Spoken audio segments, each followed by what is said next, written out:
Ямлежай айларының башлануын билгеләп, балаларның көтеп алынган яллары җитте. Алар күңелле, тыныч, файдалы һәм матур үтсен иде. Бала чагалы йорт җимешле агач кебек ди татар мәкале. Һәрберебезнең дә нарасыларыбызга матур тормыш, якты киләчәк телисебез килә. Гаиләдә салынган кыйммәтләр, әхлакый тәрбия турында сүз алып барганда, буыннар чылбырын өзми дәвам итү, ата-бабаларыбыздан килгән гореф-гадәтләребезне саклау турында онытырга ярамый. Булар барысы да гаиләдә салына. Яшәү сәнгате мәдәни арту мәйданчыгында гаилә елына багышланган берничә буын вәкилләрен берләштерүче үзенчәлекле күргәзмә урын алган. Аны без дә карап кайттык. Яшәү сәнгате мәйданчылыгында уздырылучы йөзләгән чаралар арасында гаилә елына багышланнары да читләтеп узмый. Биредә күптәнге дуслары Саба район үзәгендә урнашкан балалар сәнгать мәктәбе белән берлектә башкарылган матур гына күргәзмә урын алган. Бу иҗади гаиләләр генә түгел, иҗади нәселләр проекты. Ул шигелгән эшләрнең нинди спецификасы бар. Һәрбер эшне бер гаилә ясаган. Ул ничек әби, бала, әни, менә шул өчәр кеше. Менә аларны без бүген монда чакырдык, үзебезгә кунакка, чөнки без һәр вакытны да bütün күргәзмәләрдә ул балаларны байлар сабасына чакырабыз. Аларга менә дипломнар бирәбез, аларга экскурсиялар ясыйбыз. Бу елда инде без менә шулай эшләргә булдык. Гаиләләр белән эшләү без педагогларның туры бурычы. Менә быелгы гаилә елы 2024 елны истәлекле бер проект белән чыгыш ясыйсыбыз килгән иде. Әниләргә тәкъдим иткәч, алар ризалашып кабул иттеләр һәм без шигү юнәлешен сайладык. Шигү төрен сайлау юкка гына булмады, чөнки бу безнең татар хатын-кызларның яраткан кул эшләре.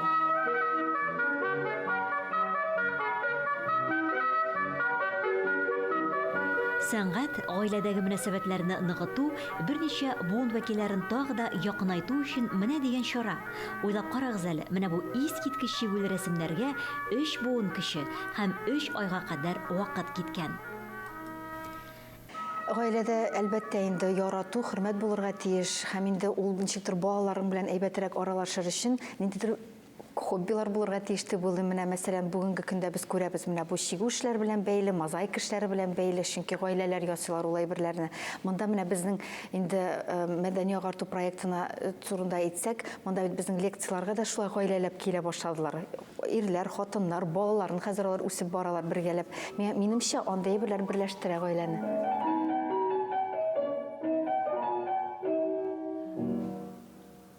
Безнең бүген күргәзмәдәге эшебез гжель стилендәге панно. Без аңа гаилә агачы дигән исем бирдек. Бу эш өстендә безнең әбибез, минем әни була инде, Ясминәнең әбисе, Ясминә үзе һәм мин катнаштык. Без әбибез белән менә бу чыпчыкларны һәм яфракларын үзебез тегеп куйдык. Безнең әби электән тегү белән шөгыльләнә. Ул тегү өлешен эшләде. Ясминә Асумарсының укытучысы белән шигү өлешен эшләделәр, бәйләү өлешләрен, менә бу агач, чәчәк өлешләрен мин эшләдем. Мондай эшләр гаиләне бик ныгыта, чөнки Алсумарсны безгә бу эшне тәкъдим иткәч, без бик бөтенебез бергә күмәкләшеп, илһамланып, шушы эшкә тотындык. Ясминә үзенең идеяларын тәкъдим итте, мин үземнекен, әбиебез үзенекен, әтиебездән бик катнашты, ул безгә рама өлешен ясап бирде һәм ахырдан инде тышлау өлешләрен эшләште ул. Әби бабай, әти-әни гаилә тыккысы булса, балалар гаилә көзгесе. Буыннан буынга күчеп килгән гореф-гадәтләр арасында халкыбызның шигү усталыгы зур урын алып тора. Бу гаиләләрдә моны яхшы беләләр. Күргәзмәгә әзерләнгәндә туган як табигатына өстенлек биргәннәр. Таләпчән Казан тамашачысы хозурына иң оста итеп тамбурлы, шомай шигү үрнәкләре белән башкарылган эшләрне алып килгәннәр. Аларга карап хәтта шикләнеп тә куясың. Җепләре бер-берсенә шул кадәр тигез яткан, куллар түгел, машина чиккән диярсең. Туган як табигать ул бала чактан башлана бит инде. Без балалар белән эшлибез. Аларның да табигатьнең матурлыгын күрү, аны саклау, хөрмәт итү булсын иде балаларда да. Татар кызы ул чисталыкны ярата, матурлыкны күрә белә. Менә бу хас сыйфатларны балаларда тәрбияләсе килә.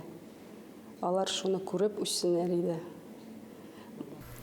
Яз билгесе һәм изгелек үрнәге булып саналган ландышларны әле яңа гына 1нче сыйныфны тәмамлаган Сылу әнисе Лилия белән чиккән. Күргәзмә өчен башкарган тагы бер кул эше тастымал шулай ук таң калдыра. İlham килгәндә мин чигәдә алам. Уйнарга да вакытым минем бар.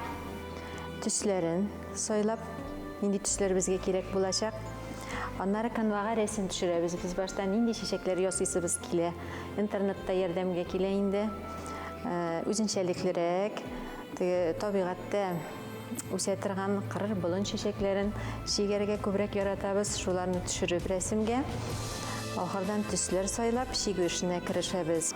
Мин бу эшне дөресен генә әйтергә кирәк, берәр ай. Чөнки көн сайын чикмисең, илһам килгәндә, вакыт булганда, ничектер теләк булганда инде яратып шигелә торган эш бит. Кәефең булмаса шигәсе килми ул. Нәрсә кәеф булганда гына инде янып тора торган төсләр кулланып эшлисе килде. Ала берсә аш бүлмәсенә стөл япкыч итеп кулланырга җыенабыз инде. Жәлләмичә шунда тотыр. Минем әнием тормышында бик якын урын алып тора. Аның киңәшеннән башка бер нәрсә дә эшләмибез без. Һәр эшкә алынсак тагын әни белән киңәшләшәбез. Шулай балалар да әбиләр белән киңәшләшеп эшлиләр. Бу юлы тагын менә ни шушындыйрак чәчәк, шушындыйрак җиргә дип, ул әйе матур була кызым дип куәтләп җибәреп, илһамландырып тора безне. Татар халык телендә егет кешегә 70 төрле һөнәрдә аз дигән мәкаль бар бит. Бу мәкаль хатын-кызга да минемчә бик туры килә. Тормыш иткән вакытта хатын ролендәме, син әни ролендәме, өйдә эне тота белү бик кирәкле шөгыль. Берәр нәрсәң тишелеп киттеме синең, ямыйсы бармы, рәтләп җибәрәсеме, сүтелеп киттеме? Әз генә сүтелсә дә киемне тотып атасы түгел бит инде ул. Рәтләп җибәреп буланы, яңа тормыш өреп була. Кыскартырга әйбер кирәкме? Әгәр дә син кул эше беләсең икән инде, бу синең өчен бик файдалы. Экономный вариант дип әйтсәң дә була иде. Шушыны күреп бит инде без үзебез әниләрдән өйрәндек. Хәзер балаларыбыз да бездән күреп үрнәк алсыннар ие. Аларны шулай ук тормышта уңышлы, эшчән кешеләр итеп үстерәсе килә бит инде. Безнең төп максатыбыз тәрбияле, эшчән балалар калдыру. Яхшы хатын, тәрбияле эшчән әни, яхшы дус. Менә бездән шушы үрнәкләрне күреп шулай итеп өйрәнеп үстеннәр инде алар. Иҗади гаиләләрне күргәзмәгә илһамландыручы Алсу Марс кызы Шәһвәлиева үзе дә дәү әнисен, аның белән узган бала чагын зур җылылык белән искә ала. Балачак хатирәләре үземнең кичкенәдән кул эшләре белән истә. Мәктәптән кайтканда мин әбием янына кереп, пишкаймаклар белән чәй эчеп, карлыган, чия вареньялар белән чәй эчеп, аның чиккәнен карап, аның әкиятләрен тыңлап үскән бала. Ул менә ничектер шундый күңелдә истәлекле бик хатирә булып калган. Кызы Алияны да Алсу ханым сәнгатьле итеп үстергә тырыша. Шуңалар эшәү сәнгатендә узучы иҗади очрашуларда еш кунак була. Шундый кичәләрнең берсеннән соң яшь кызның күңелендә яшеренеп яткан иҗади чаткылары уянып китмәсенме? Шундый бер очрашулардан соң мин шопер тегәсем килде. Төрле киемнәрдән, алкаларыннан бизәкләрен алып, шундый алка үрнәген ясыйсым килде.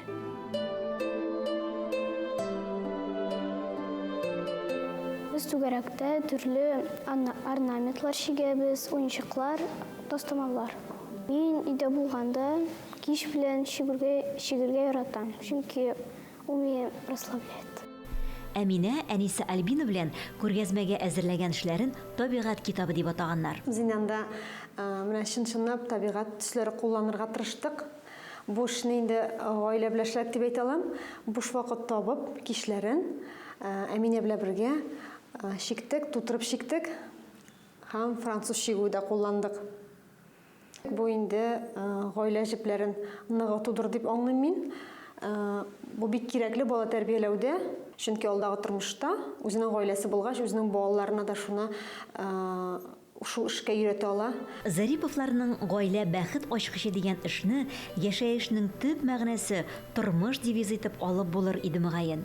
Бүгенге көндә бит инде гаилә һәрбер кешенең ул олы таянышы, шулай бит.